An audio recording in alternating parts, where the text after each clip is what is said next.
What's good, YouTube? It's the Casual Gamer here, back again with another video. It's a wonderful time for content right now. NBA 2K25 just dropped their MyPlayer and MyCareer news. In today's video, we're going to take a deep dive into that. Let's just go straight into what's important. Let's talk about the builder, takeover, badges, all of that good stuff. I'm sure we all seen the news. They also added Olympic basketball for the career, and they added high school again.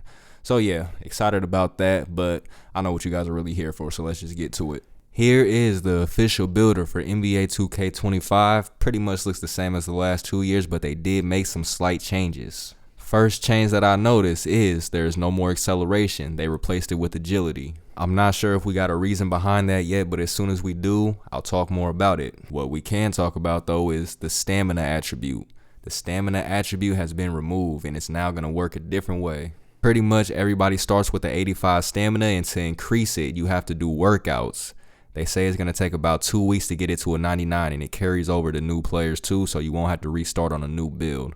I kind of like this move. It's one less thing I have to worry about while making my player. Just going to have to get it done within that first 2 weeks, man. I'm known for lagging on my workouts and all of that stuff, man. I just be trying to get on and play the game, but I'm gonna make sure I grind through it real quick so I don't have to worry about it. Get that stamina to a 99 and call it a day. Call it a year, should I say. Now, let's talk about cap breakers, something new that they're adding this year.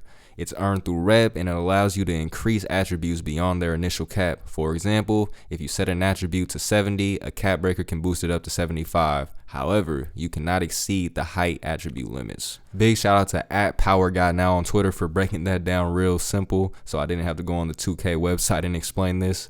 But yeah, this right here is going to add a whole new layer of thinking when you're making your build. For example, on 2K24, I'm a point guard. I spread it out pretty evenly though. My three is only like an 88, but I got defense. But what I did underestimate when making this build was my ball handle rating. It's not high enough. It's not where I want it to be. I'd want it to be a little higher. So if I'm in that scenario on NBA 2K25, it's not really a problem. Let's just say my ball handle's a 91. With the cap breaker, it's going to be able to go up to a 96. That gives us more options to spread out our attributes when we're making our build. It's starting to make a lot more sense to me why Mike Wang felt the need to mention that you're going to need a higher three-point rating to shoot threes effectively this year.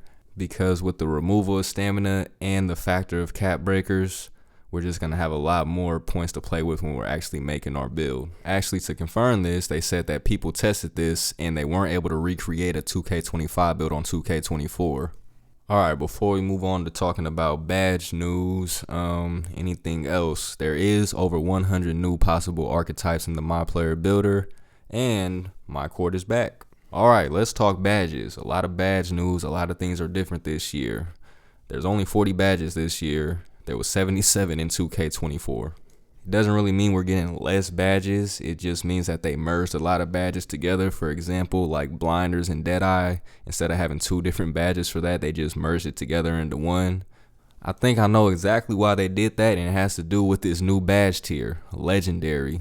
For years now, Hall of Fame has been the cap. Honestly, it feels like forever at this point. I think that they gave us less badges so we don't have to worry about grinding for a bunch of badges. Instead, having less badges to grind, but actually grinding those up to legendary. Being able to get these badges legendary is going to be key. I think the difference between Hall of Fame and legendary is going to be a crazy difference, because if not, why would they even add a new badge tier? So yeah, I think the focus is going to be to get these legendary badges and where we can this year. Also going to play a big factor in your build. Also, badges are going to be split into 2 tiers based off your height. And last but not least, what everybody's been excited about, no more badge regression. Now, what does that really mean? Because we just talked about how they're going to add a whole new tier in this legendary. I just think that this means the badge grind is going to be a little slower this year. It's going to be a little more tough. You're actually going to have to play the game a good amount to get these badges up.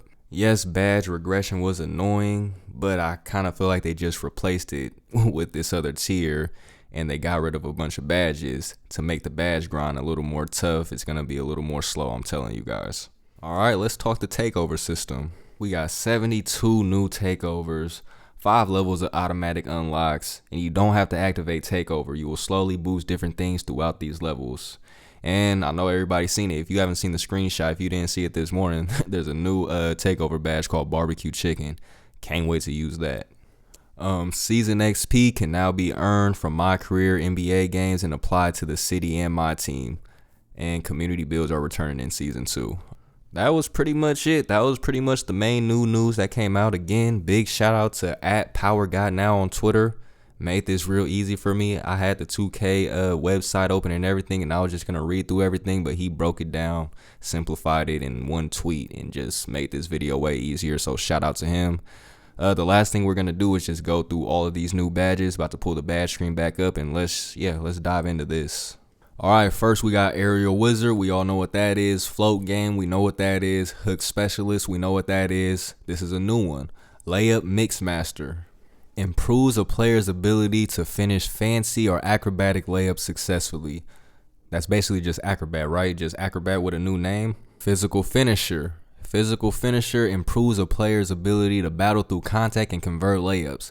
Kind of like the bully badge, I'm assuming. Post Fade Phenom improves a player's ability to make post fades and hop shots. Man, they trying to tempt me. I told my crew that I was going to be a point guard again. I really want to be a big, though. I really want to be like a 6'11" big, man. But, you know, I gotta stay at that point guard position. But still, who knows? If I can make my build the right way and still have this post fade phenom, I'm going to be cold, y'all. It's going to be Kobe all day. Post Powerhouse. All right, that's the last thing. Strengthens a player's ability at backing down defenders and moving them with drop steps. So you guys could already see through this first row, like they just condensed a lot of badges, mixed them all with each other. Next one we have, I think this is a new one too, right? Post Up Poet. Raises the chances of faking or getting by the defender as well as scoring when performing moves in the post. Man, they really trying to tempt me to be a big, man.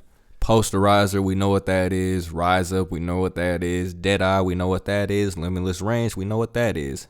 This is a new one. Mini Marksman. Elevates the likelihood of making shots over taller defenders. Ooh, so that's like, isn't that kind of like, well, I know they already got Deadeye, so I guess that is just kind of new. Some just cater to making shots over taller defenders. Okay, that's cold. Set Shot Specialist. Boosts chances of knocking down shots that are just standstill jumpers. I think that was already on the game, just under a different name. And Shifty Shooter. What is that? Improves a player's ability to successfully make off the dribble and high difficulty jump shots, assuming that's the fadeaways and all of that good stuff. Okay. Just 2 rebounding badges here. We got Box Out Beast and Rebound Chaser. We know what those are. Next, Playmaking. Ankle Assassin. First one. Increases the ability to break down the defender or cross him up. We got Bailout. We know what that is. Break Starter. We know what that is. Dimer. We know what that is. Handles for days. We know what that is. Oh, we got a new one. Lightning Launch. Speeds up the launches when attacking from the perimeter. So that's like what? Having a quick first step. Okay, I like that. Strong Handle. That's another new one, right? Reduces the likelihood of being bothered by defenders when dribbling. Okay. Strong Handle, and we still got Unpluckable with that. Oh, that's going to go great together. Those are going to be essential for all the point guard builds, especially with how they improved defense this year or just the changes that they made with defense. All right, last but not least for playmaking, Versatile Visionary. Improves a player's ability to thread and fit tight passes, including alley-oops, quickly and on time. Okay. All right, we got the defensive badges now. We start off with Challenger. We know what that is. Glove, we know what that is. High Flying Denier. That's a new one. Boost the speed and leaping ability of a defensive player in anticipation of a block attempt. Kind of like Chase Down, but maybe just more so in the half court too. Next, we have a Movable Enforcer. Improves a defensive player's strength when defending ball handlers and finishers who are coming straight at them. Interceptor, we know what that is. Off-ball Pest, we know what that is. We don't know what this one is though. On-ball Menace. That is, it hounds and bodies up while defending on the perimeter. Okay. Just physical defense badge. Paint Patroller, I think that's a new one, or maybe just a new name for something else. Increases a player's ability to block or contest shots at the rim. Then we got Pick Dodger, we know what that is. And Post Lockdown, we know what that is. And then we got Brick Wall, Slippery Off Ball, and Pogo Stick. We all know what those are, and that's it. That's all 40 badges right there. So yeah, like they said, it's more condensed this year. They put a lot of badges all under one badge, and I'm just ready to see how this plays out. I want to see how the legendary badge makes a difference. I wonder how hard the grind is going to be to get those legendary badges. I'm really just interested in the badge grind in general this year. Like I said earlier, I think it might be a little slower, or it just might take a little more work than it has in the previous years. But I think it's going to be worth it to get that legendary badge. Pretty much all the important news that dropped today. I guess the next important date is going to be August 26th. That's when the city reveal drops.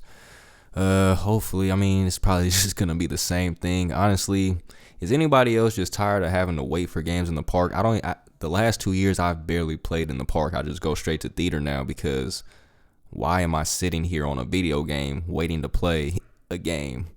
Like, the concept was cool when they first dropped it, like when the park and stuff first dropped, but man, all right, I'm kind of starting to miss just regular matchmaking. I just want to be able to get on the game and play. I don't want to have to wait on the spot. It's getting old, but they'll never change that. We all know.